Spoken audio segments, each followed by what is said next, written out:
नमस्कार दोस्तों, मैं राजेश चौहान आपका हार्दिक स्वागत करता हूं आपके ही अपने चैनल राजेश क्लासेस में।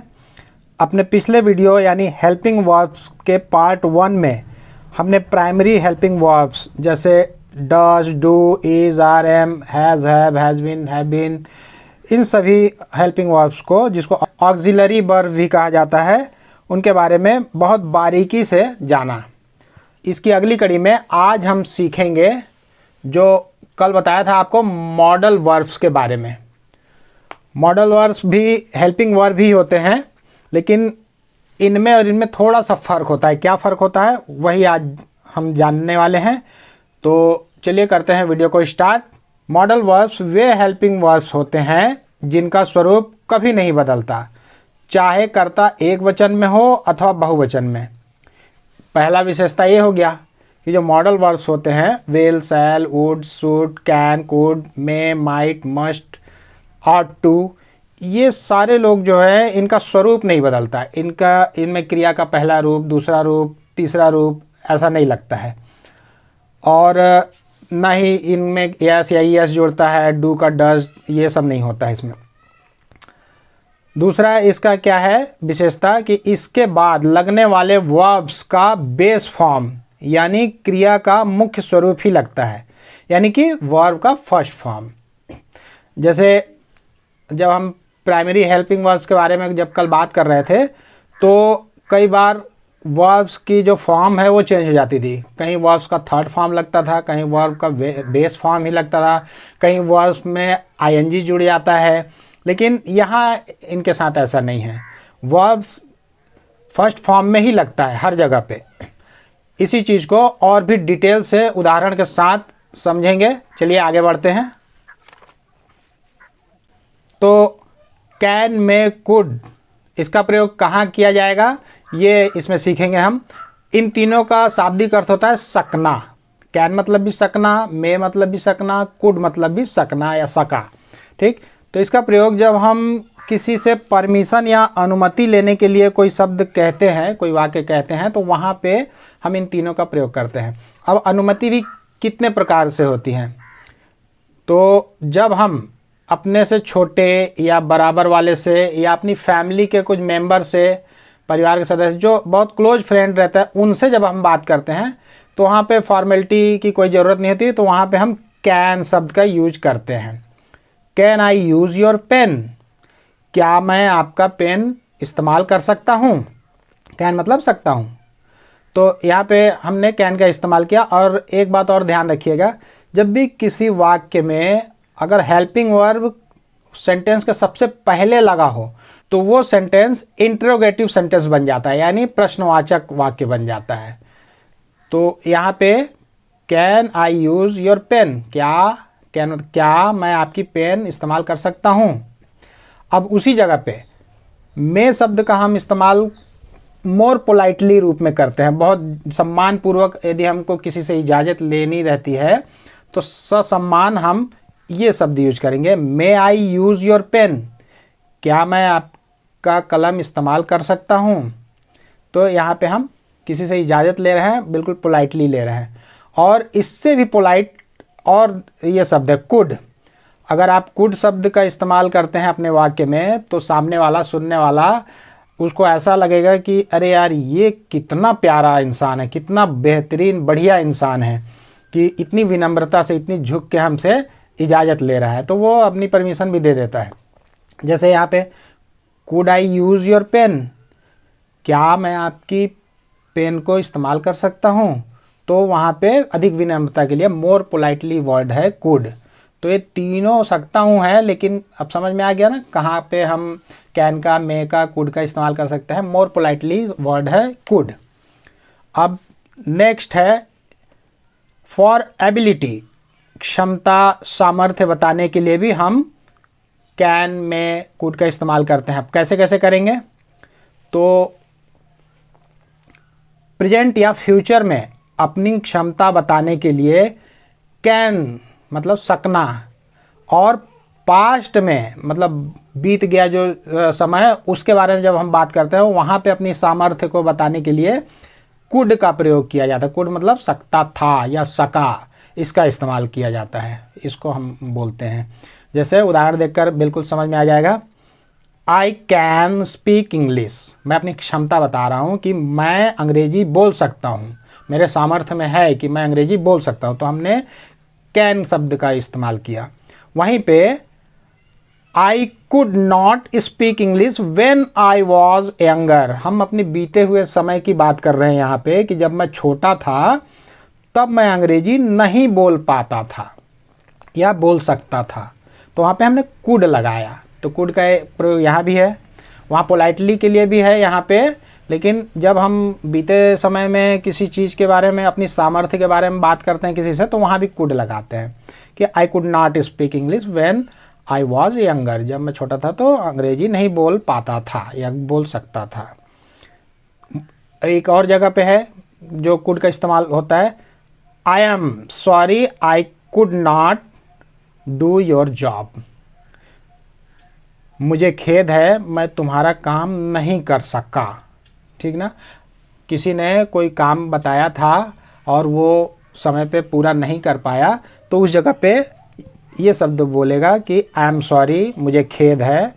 आई एम का जो है कॉन्ट्रैक्शन फॉर्म है, शॉर्ट फॉर्म है आई एम सॉरी, मुझे खेद है कि मैं नहीं सका, कुड नॉट नहीं सका, डू योर वर्क, आपके काम को नहीं कर सका। ठीक, समझ में आ गया, यहाँ पे क्लियर है। एबिलिटी के लिए, परमिशन के लिए हम कैन कुड का इस्तेमाल करते हैं। इसके अलावा पॉसिबिलिटी के लिए भी हम इसका प्रयोग करते हैं। जहाँ संभावना दिखती है ना, किसी चीज़ की संभावना, शायद वो हो सकता है, शायद नहीं हो सकता है, इस जगह पे भी हम मे, माइट, कुड, ये 3 वर्ड्स का इस्तेमाल करते हैं। इसका तीनों का शाब्दिक अर्थ है हो सकता है, शायद हो सकता है, शायद नहीं हो सकता है। जहाँ प्रोबेबिलिटी की बात होती है या पॉसिबिलिटी की बात होती है, वहाँ पे हम मे, माइट, कुड, ये हेल्पिंग वर्ब्स का इस्तेमाल करते हैं। तो प्रेजेंट या फ्यूचर में किसी चीज़ की संभावना बताने के लिए इसका प्रयोग किया जाता है। ठीक, प्रेजेंट और फ्यूचर में। जैसे you may get sick from eating this, मतलब इसे खाने से आप बीमार हो सकते हो। यहाँ पे संभावना व्यक्त की जा रही है कि हो सकता है कि ये चीज़ खाओगे तो आप बीमार हो सकते हो। इस जगह पे हमने मे का, यू मे गेट सिक, मे का हमने इस्तेमाल किया। ठीक, जहाँ भी आपको संभावना दिखेगी कि हो सकता है, नहीं भी हो सकता है, शायद हो जाए वो बीमार, तो इसलिए हम मे शब्द का इस्तेमाल करते हैं। इसके अलावा एक और उदाहरण है, Ram might be in the office, Ram शायद ऑफिस में होगा। ये हम भविष्य में इमेजिन करके कि शायद वो वहाँ पे होगा, शायद वो कर रहा होगा, शायद ये, शायद वो, मतलब फ्यूचर की बात हो रही है ना कि शायद राम ऑफिस में होगा, तो वहाँ पे हम माइट शब्द का इस्तेमाल किए। ठीक ना, यहाँ तक क्लियर है। इसके बाद एक और है, वी कुड बी लेट, शायद हमें देर हो सकती है, तो यहाँ पे हमने कुड, माइट, में, जहाँ पे भी हम संभावना देखेंगे, तीनों में से कोई भी आप वर्ड यूज़ कर सकते हैं, मे, माइट, कुड। तो ये आपको पता चल गया है कि जहाँ पे संभावना व्यक्त किया जा सकता है वहाँ पे मे, माइट, कुड लगेगा। जहाँ पे एबिलिटी, क्षमता की बात कर रहे हैं हम, तो वहाँ पे कैन, कुड का प्रयोग कर सकते हैं। जहाँ पे किसी से परमिशन लेना है तो can, may, could, more politely could का इस्तेमाल कर सकते हैं। तो कुड का 3 तरीके से इस्तेमाल हो गया। और उसके बाद एक चीज़ ध्यान रखने वाली बात यह है कि मे, माइट और कुड का प्रयोग हमेशा पॉजिटिव सेंटेंस, सकारात्मक वाले, संभावना वाले वाक्यों में ही होता है। ठीक, नकारात्मक में कैन लग जाएगा। इन तीनों की जगह पे कैन का इस्तेमाल होता है नेगेटिव सेंटेंस में। ये देखिए, नकारात्मक संभावना में कैन नॉट या कांट का प्रयोग होगा। जैसे देखिए, दिस कांट बी ट्रू, ये सच नहीं हो सकता। तो वहाँ पे प्रोबेबिलिटी थी, संभावना थी, लेकिन यहाँ पे निश्चित है कि ये नहीं हो सकता, शायद वाली बात ही नहीं है। तो वहाँ पे हम दिस कांट बी ट्रू, यह सच नहीं हो सकता, वहाँ पे संभावना वाली बात ही नहीं है। यहाँ पे सर्टन है, निश्चित है कि वो नहीं हो सकता है, तो वहाँ पे हम कैन नॉट का इस्तेमाल करेंगे। ठीक, कैन नॉट का शॉर्ट फॉर्म है कांट, अपस्ट्रॉफी के बाद टी लग गया। शी कांट से दैट, वह ऐसा कह ही नहीं सकती। ये भी निश्चित वाक्य है, इसमें संभावना वाली बात नहीं है कि शायद वह ऐसा कह सकती है या नहीं कह सकती है। हाँ, यहाँ पे है शी कांट से दैट, वहाँ पे कैन नॉट का इस्तेमाल होगा नेगेटिव सेंटेंस में, ठीक ना, क्योंकि वहाँ पे बात को निश्चित रूप से बोला जाता है, सुनिश्चित एकदम बिल्कुल कॉन्फिडेंट के साथ कि ऐसा हो ही नहीं सकता, ऐसा कह ही नहीं सकता। उस जगह पे हम may not, might not, could not ऐसा नहीं बोलेंगे, कांट, तीनों के लिए कांट शब्द का प्रयोग है, कैन नॉट। यहाँ तक क्लियर है? अब आगे चलते हैं। अगला हेल्पिंग वर्ड है मस्ट। मस्ट का शाब्दिक अर्थ हुआ अवश्य चाहिए या अवश्य होगा। जब हम किसी चीज़ की निश्चितता के बारे में बात करते हैं कि ये अवश्य होना ही चाहिए, अवश्य जाना ही चाहिए, तो वहाँ पे हम मस्ट शब्द का इस्तेमाल करते हैं। ठीक, उदाहरण देखते हैं।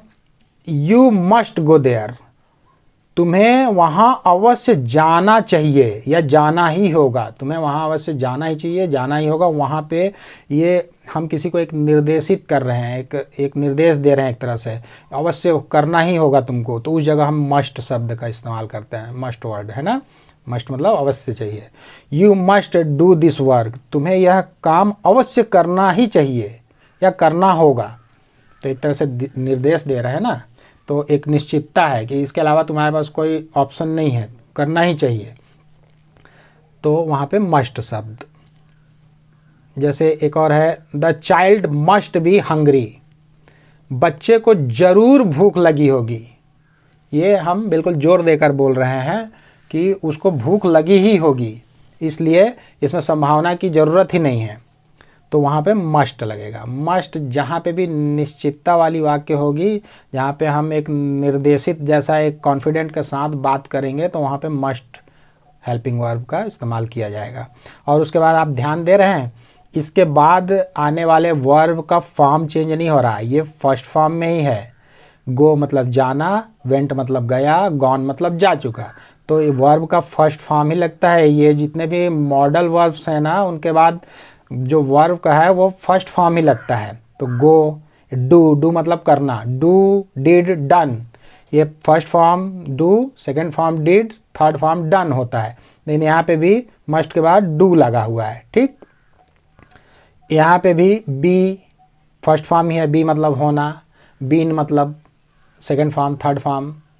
जैसा कि मैंने बताया था कि जितने मॉडल वर्ब्स हैं, इनकी एक विशेषता ये है कि ये अपना भी स्वरूप चेंज नहीं करते हैं और सामने वाले वर्ब का भी स्वरूप चेंज नहीं होने देते हैं। ठीक ना। अब अगला है शुड।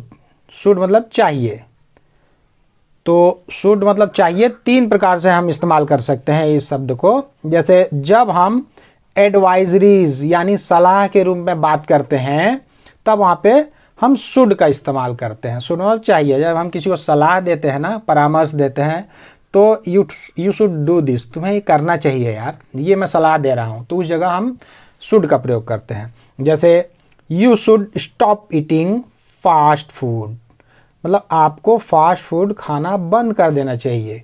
ये मैं सिर्फ एक सलाह दिया उसको, अब उसकी मर्जी करे चाहे नहीं, लेकिन मेरी एक पॉजिटिव सलाह थी कि आपको फास्ट फूड खाना बंद कर देना चाहिए ताकि आप बीमार ना पड़ो, है ना। तो वहाँ पे शुड, शुड जो है ये एक परामर्श दाता एक शब्द है, चाहिए।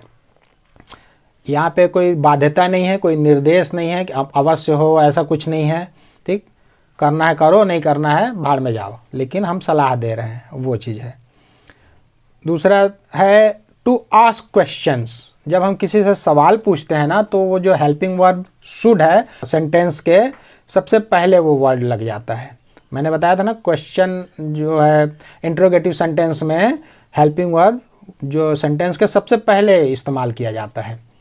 तो शुड वी गो नाउ मतलब क्या हमें अब चलना चाहिए, तो हम पूछ रहे हैं, हम सलाह ले रहे हैं कि क्या अब हमें चलना चाहिए, तो हम बोलेंगे should we go now.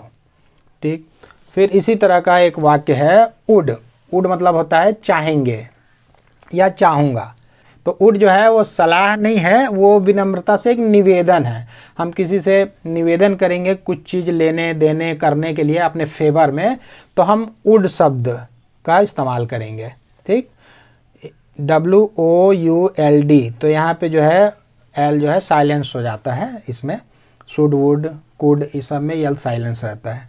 Silence word के बारे में जब हम बात करेंगे तो पूरी तरह से डिटेल में हम इसके बारे में जानेंगे। तो अभी वुड मतलब चाहेंगे, चाहूँगा। विनम्रता से निवेदन किया जाता है किसी के साथ। जैसे अगर मैं किसी को कहूँ कि I would like to thank you, मैं आपको धन्यवाद देना चाहूँगा, मैं एक निवेदन कर रहा हूँ, विनम्रता के साथ निवेदन कर रहा हूँ कि I would like to thank you. तो या फिर what would you like to have, आप क्या लेना चाहेंगे, मैं किसी से निवेदन कर रहा हूँ। अगर कोई हमारे यहाँ आता है तो हम पूछते हैं ना, what would you like to have, आप क्या लेना चाहेंगे। तो I would like to take coffee, I would like to have coffee और टी, ऐसा बोलेगा वो। तो ये विनम्रता दर्शाता है वुड से। अब इसके बाद एक आता है ऑट टू। ऑट टू में भी यही है, करना चाहिए, इसका शाब्दिक अर्थ है करना चाहिए। लेकिन ऑट टू जो है कहाँ पे हम इस्तेमाल करते हैं, कर्तव्य के लिए। जब हम कर्तव्य बोध से किसी चीज़ के बारे में बात करते हैं कि नहीं यार हमको ये करना चाहिए, ये लॉजिकली ये सही है, मोरालिटी भी इसकी सही है, तो हम कर्तव्य के लिए जब हम मोरालिटी की बात करते हैं तो हमको चाहिए, ये चीज़ होना चाहिए, तो उस जगह पे है। जैसे कि we ought to obey our elders, हमें अपने बड़ों की आज्ञा माननी चाहिए। तो ये एक नैतिकता की बात है, तो जहाँ नैतिकता की बात होगी वहाँ ऑट टू लगेगा। ठीक, दूसरा है दे ऑट टू अपोलोजाइज, मतलब उन्हें माफ़ी मांगनी चाहिए। जो गलत करता है, गलती करता है, तो ऐसा लगता है कि हाँ यार नहीं, उनको माफ़ी मांगनी चाहिए, वो गलत हैं, तो वहाँ पे हम एक कर्तव्य बोध से बात कर रहे हैं, तो वहाँ पे ऑट टू का प्रयोग किया जाता है। वैसे एक बात बता दूँ आपको कि ऑट टू भी आउट ऑफ फैशन हो गया है, उसकी जगह पे बहुधा ज़्यादातर लोग शुड का ही प्रयोग करते हैं, है ना। तो ऑट टू ना बोलकर आप शुड भी बोल सकते हैं। जिस तरह से शैल जो है वो आउट ऑफ फैशन हो गया, वैसे ऑट टू जो है ये मोर फॉर्मल वर्ड है, ज़्यादा औपचारिक है, तो इसकी जगह पे लोग शुड का प्रयोग करते हैं। जैसे we should obey our elder, ये भी सही है, ऑट टू भी सही है। तो आप जो आपको पसंद है वो आप कर सकते हैं। तो आज की क्लास बस इतनी ही थी, छोटी सी थी, क्योंकि हमने इसे 2 भागों में बांट दिया था, प्राइमरी हेल्पिंग वर्ड्स और मॉडल हेल्पिंग वर्ड्स। तो इससे आपको समझने में बहुत ही ज़्यादा आसानी हुई होगी। मैं उम्मीद करता हूँ आपको मेरा वीडियो पसंद आया होगा और आपको मैंने जो भी बातें बताई वो आपके समझ में आ गया होगा। तो अगर मेरा यह वीडियो आपको पसंद आया तो कृपया चैनल को लाइक करें, सब्सक्राइब करें और बेल आइकन को तो ज़रूर प्रेस करके ऑल पे सेट कर लें, ताकि मेरे आने वाले हर वीडियो का नोटिफिकेशन सबसे पहले आपको मिल सके। तो जल्द मिलते हैं एक और मज़ेदार वीडियो के साथ। तब तक के लिए आप लोग अपना ध्यान रखें, खुश रहें, मस्त रहें, स्वस्थ रहें। नमस्कार।